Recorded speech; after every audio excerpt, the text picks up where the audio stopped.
दोस्तों, लगभग 5000 साल पहले जो दिव्य और अलौकिक ज्ञान भगवान श्री कृष्ण ने अर्जुन को प्रदान किया था, उसे ही श्रीमद् भगवद गीता के रूप में जाना जाता है। तब से श्रीमद् भगवद गीता संपूर्ण मानव जाति का मार्गदर्शन करती आई है। अर्जुन ने श्री कृष्ण के आगे अपना दुख प्रकट किया है कि हे केशव, मैं कौरवों से कैसे युद्ध कर सकता हूं? ये सब तो मेरे अपने ही हैं। मैं कैसे भीष्म पितामह और द्रोणाचार्य से युद्ध करूंगा, क्योंकि वो दोनों मेरे पूजनीय हैं। इसलिए इन गुरुजनों को मारने से तो अच्छा है मैं भिक्षा के अन्न को खाकर अपने जीवन का गुजारा करूं। और जिन कौरवों से मैं युद्ध करने जा रहा हूं, वो सब धृतराष्ट्र के पुत्र मेरे भाई ही हैं, मेरे अपने ही हैं। इन सबको मारने से अच्छा है कि मैं सन्यासी बन जाऊं। तो श्री कृष्ण ने अर्जुन से कहा कि यहाँ कौन अपना है और कौन पराया है। जो अधर्म करता है उसके साथ युद्ध करना तुझे मोक्ष और मुक्ति देगा। तू अपने इस मन के मोह को त्याग दे, नहीं तो सारा जग तेरी निंदा ही करेगा, तुझे डरपोक कहेगा।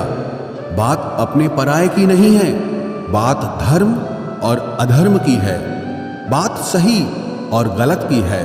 अगर तू गलत को सहेगा, उसका अंत नहीं करेगा, तो गलत करने वाले को और बल मिलेगा, वो और भी गलत करेगा। इसीलिए मन के मोह को त्याग करके तू युद्ध कर। महाभारत की एक और कहानी भी है। जब अर्जुन के पुत्र अभिमन्यु की युद्ध में मृत्यु हो जाती है, तब अर्जुन बहुत दुखी होता है, रोने लगता है। वो श्री कृष्ण से कहने लगा कि मेरा पुत्र अभिमन्यु मर गया है, मैं ये दुख बिल्कुल भी सहन नहीं कर सकता, मैं भी अपने आप को समाप्त कर लूंगा। फिर भगवान श्री कृष्ण उसे आत्माओं के लोक में लेके गए, जहां अभिमन्यु आनंद से बैठा हुआ था। क्योंकि उसने क्षत्रियोचित व्यवहार किया, इसलिए उसे उत्तम पद की प्राप्ति हुई।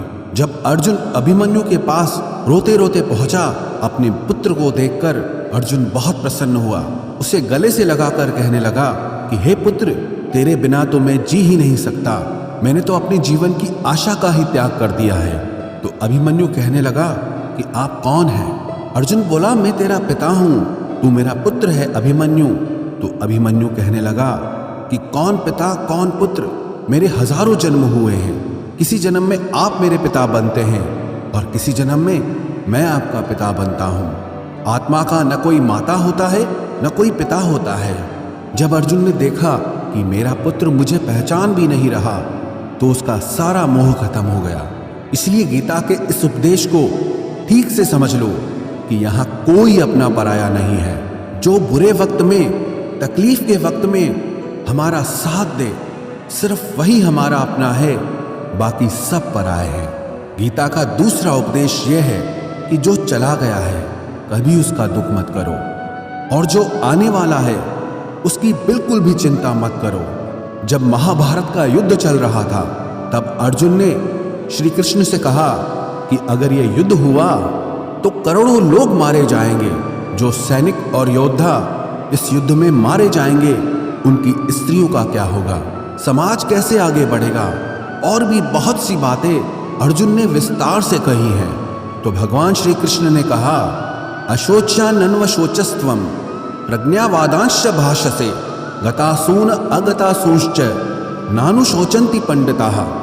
श्री कृष्ण बोले, हे अर्जुन, तू बड़ी बड़ी ज्ञानियों जैसी बातें करता है, लेकिन जो सच में ज्ञानी होता है, वो जो लोग मर चुके हैं, जा चुके हैं या एक दिन जाने वाले हैं, उनकी चिंता नहीं करता है, उनका दुख नहीं करता है। तेरे हाथ में कुछ भी नहीं है, तू चाहकर भी कुछ कंट्रोल नहीं कर सकता। जीवन और मरण ये तो प्रकृति की नियति है। इसीलिए जो ज्ञानी होता है वो किसी के मरने पर भी रोता नहीं है। ज्ञानी जन ना ही बीते हुए कल का शोक करते हैं और ना ही आने वाले कल की चिंता करते हैं। इसीलिए जो होने वाला है वो होकर ही रहता है, और जो नहीं होने वाला है वो कभी नहीं होगा। ऐसा निश्चय जिसको समझ में आ जाता है, जिसकी बुद्धि में आ जाता है, उसे कभी कोई चिंता नहीं सताती, कोई दुख नहीं सताता। हमारे सारे दुखों का कारण ही यही है। या तो हम जो वक्त गुजर चुका है उसे सोच सोचकर परेशान होते रहते हैं या भविष्य की चिंता कर करके खुद को बीमार कर देते हैं, नष्ट कर देते हैं। गीता का ज्ञान हमें यही सिखाता है कि ना तो हम बीता हुआ कल बदल सकते हैं और ना ही आने वाले कल पर कंट्रोल कर सकते हैं।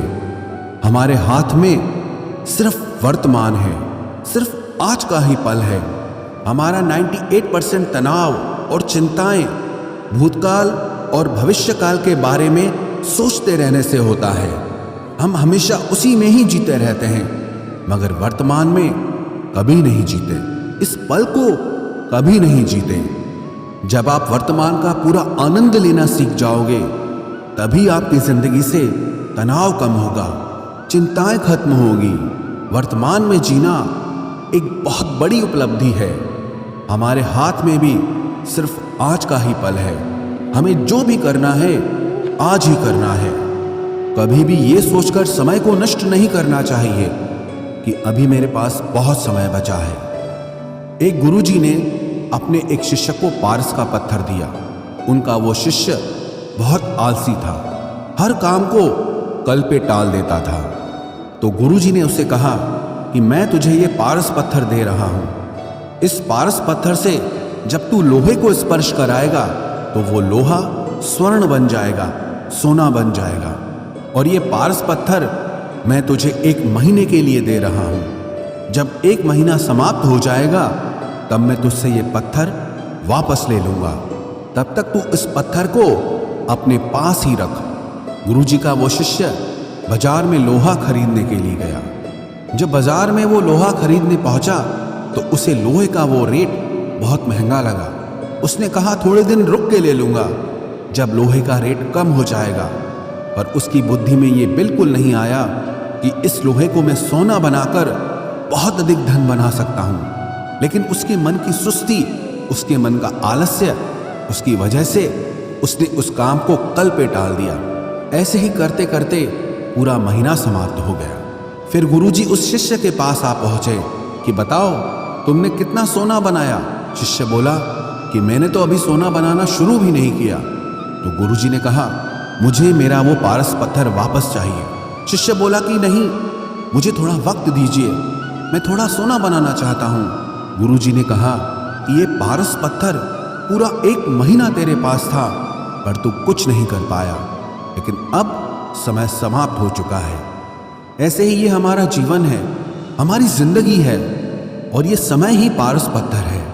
हम समय के एक एक पल से अपने जीवन को सोना बना सकते हैं, लेकिन हमें ये लगता है कि हमारे पास बहुत समय बचा है।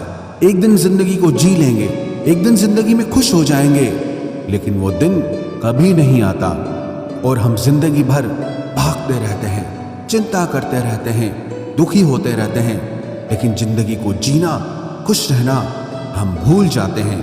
इसलिए गीता का ज्ञान हमें यह सिखाता है कि आप आज में जीना सीखो, इस पल में जीना सीखो। गीता का तीसरा उपदेश यह है कि मौत से डरना बिल्कुल व्यर्थ है। श्री कृष्ण ने गीता में कहा है कि यह संसार मृत्यु लोक है। जिसका भी जन्म हुआ है वो एक दिन जरूर मर जाएगा।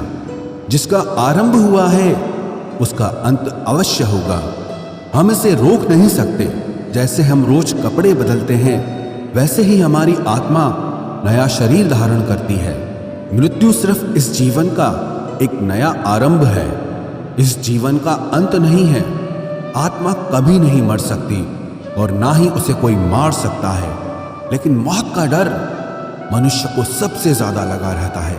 मौत का दुख भी इंसान को सबसे ज्यादा होता है। एक पेड़ में 2 पक्षियों का जोड़ा रहता था। उन दोनों को एक दूसरे से बहुत प्रेम था। उन्होंने साथ जीने मरने की कस्में खाई थी। एक दिन वहां एक शिकारी आया और उसने एक तीर चलाकर वहां पेड़ पर बैठे मादा पक्षी को मार दिया। तो वो अकेला नर पक्षी रोने लगा कि मैं तुम्हारे बिना कैसे जी पाऊंगा। तुम्हारी जगह मेरी मृत्यु आ जाती, मेरा जीवन तुमको मिल जाता। वो रो रो के बहुत विलाप करने लगा। इतने में ही उस शिकारी ने दूसरा तीर चलाया और उस नर पक्षी को भी मार दिया। वास्तविकता में ये कहानी हमारी ही है। हम भी रोते रहते हैं जब कोई मरता है तो, लेकिन हमें ये नहीं पता कि एक न एक दिन हमारा भी जीवन समाप्त हो जाएगा। हम भी उसी मृत्यु के पेड़ पे ही बैठे हैं, लेकिन शरीर का मिटना हमारा अंत नहीं है।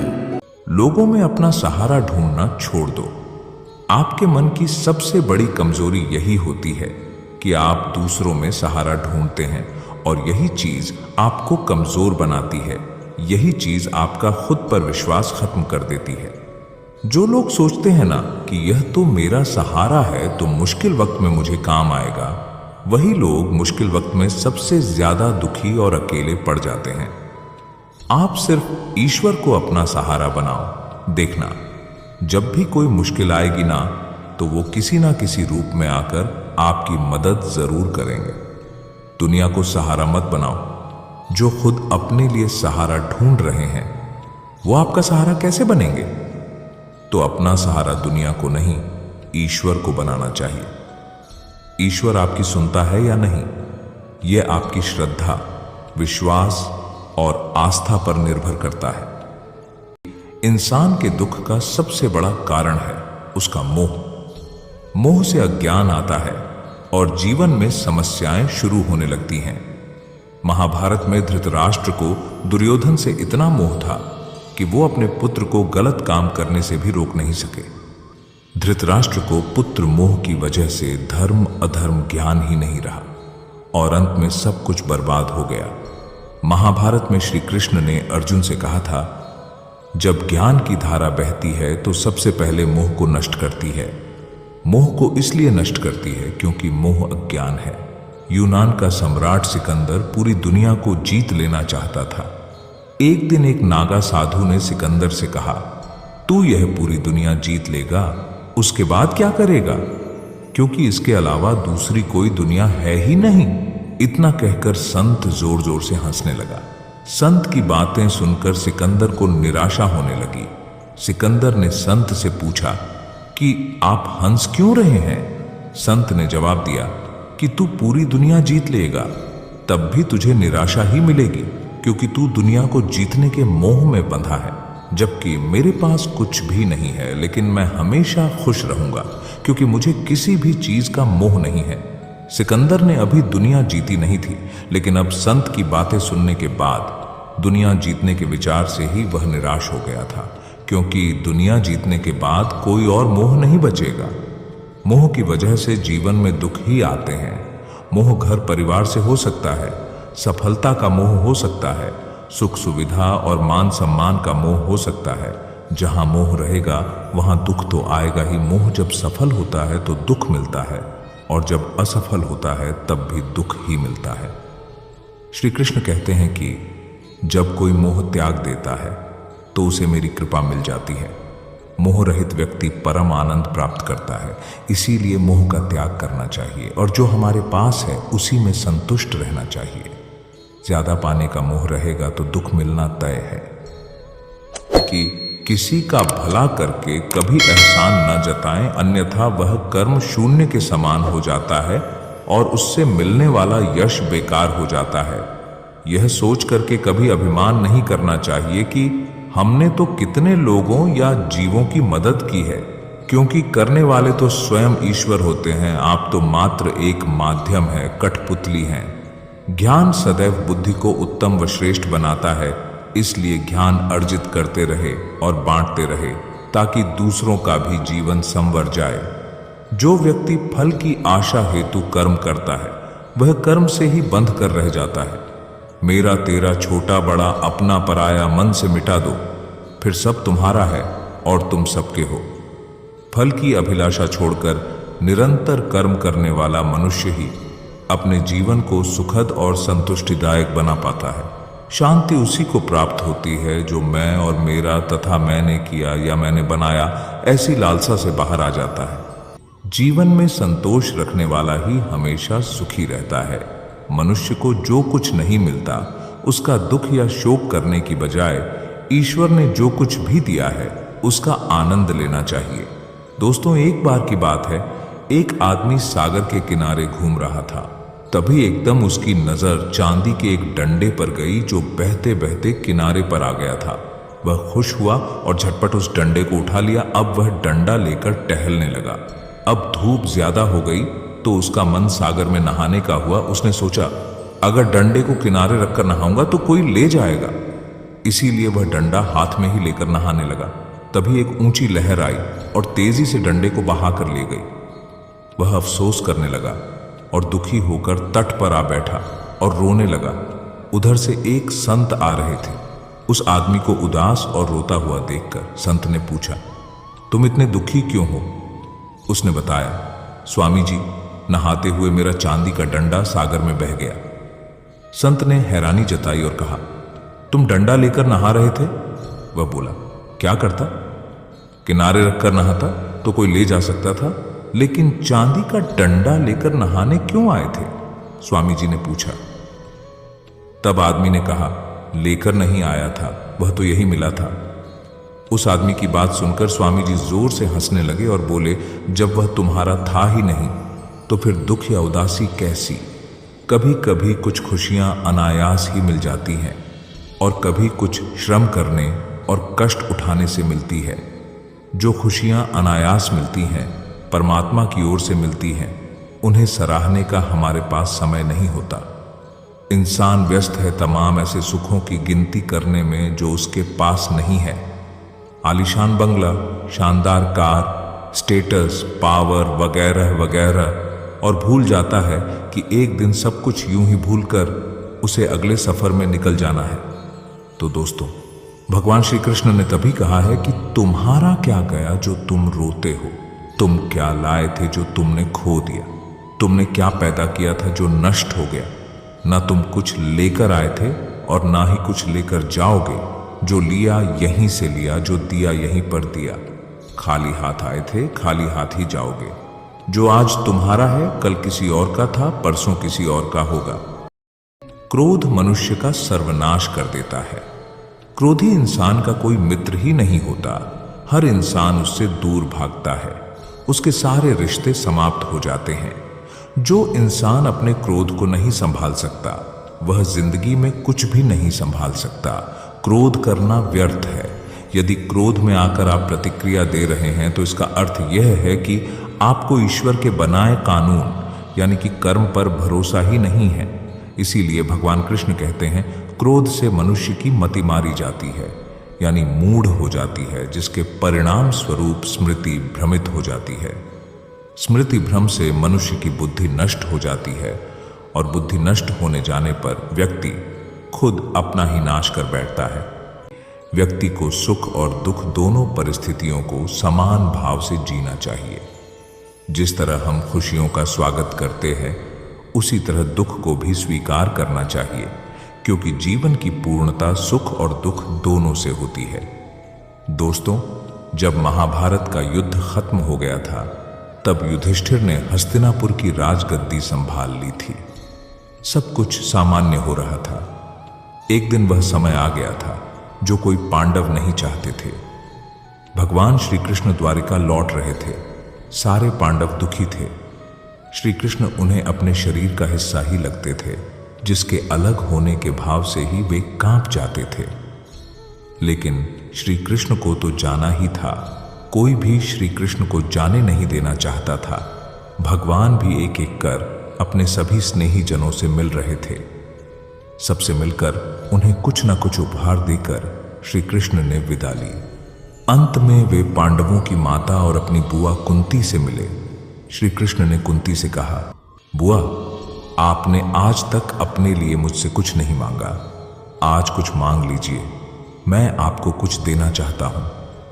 कुंती की आंखों में आंसू आ गए। उन्होंने रोते हुए कहा कि हे श्री कृष्ण, अगर कुछ देना ही चाहते हो तो मुझे दुख दे दो। मैं बहुत सारा दुख चाहती हूं। श्री कृष्ण आश्चर्यचकित हो गए।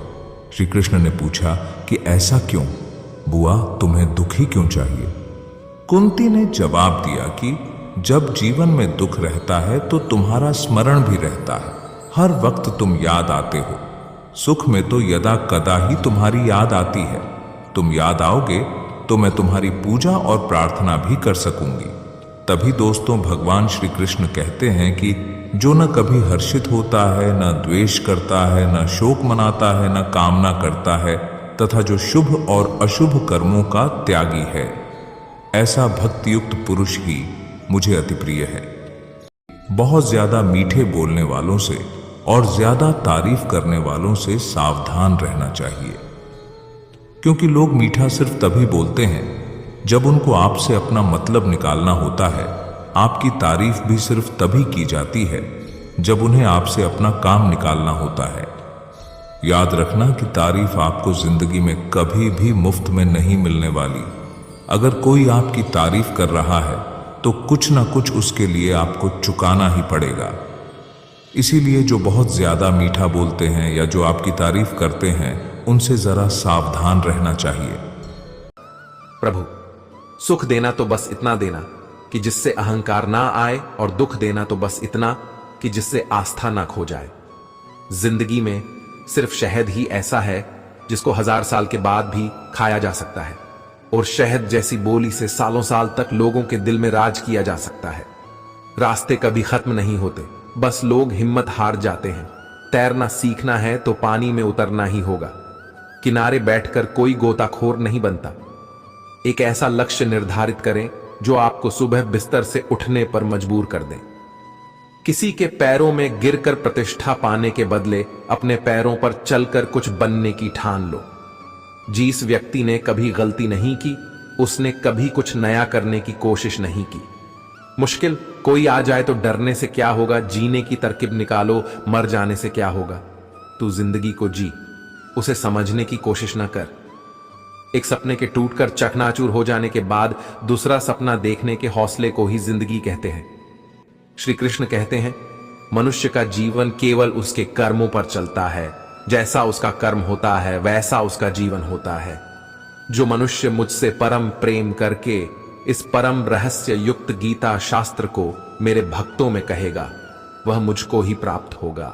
जो मनुष्य श्रद्धा युक्त होकर और दोषों से रहित होकर इस गीता शास्त्र का श्रवण करेगा, वह भी सभी पापों से मुक्त होकर मेरे परम धाम को प्राप्त होगा। कान्हा कहते हैं, मैं धरती की मधुर सुगंध हूं, मैं अग्नि की ऊष्मा हूं, मैं सभी जीवित प्राणियों का जीवन और सन्यासियों का आत्म संयम भी मैं ही हूं। भगवान कहते हैं, जो मनुष्य गीता के इस रहस्य को भक्तों को धारण करवाता है और इसका विस्तार एवं प्रचार करता है, वह मनुष्य मुझे अत्यधिक प्रिय है।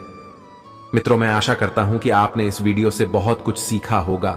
वीडियो को लाइक और शेयर करके कमेंट में जय श्री राधे कृष्ण लिखना ना भूलें, और ऐसे ही ज्ञानवर्धक वीडियो पाने के लिए हमारे चैनल को सब्सक्राइब करके घंटी जरूर बजा दें। भगवान श्री कृष्ण आपको हमेशा प्रसन्न रखे।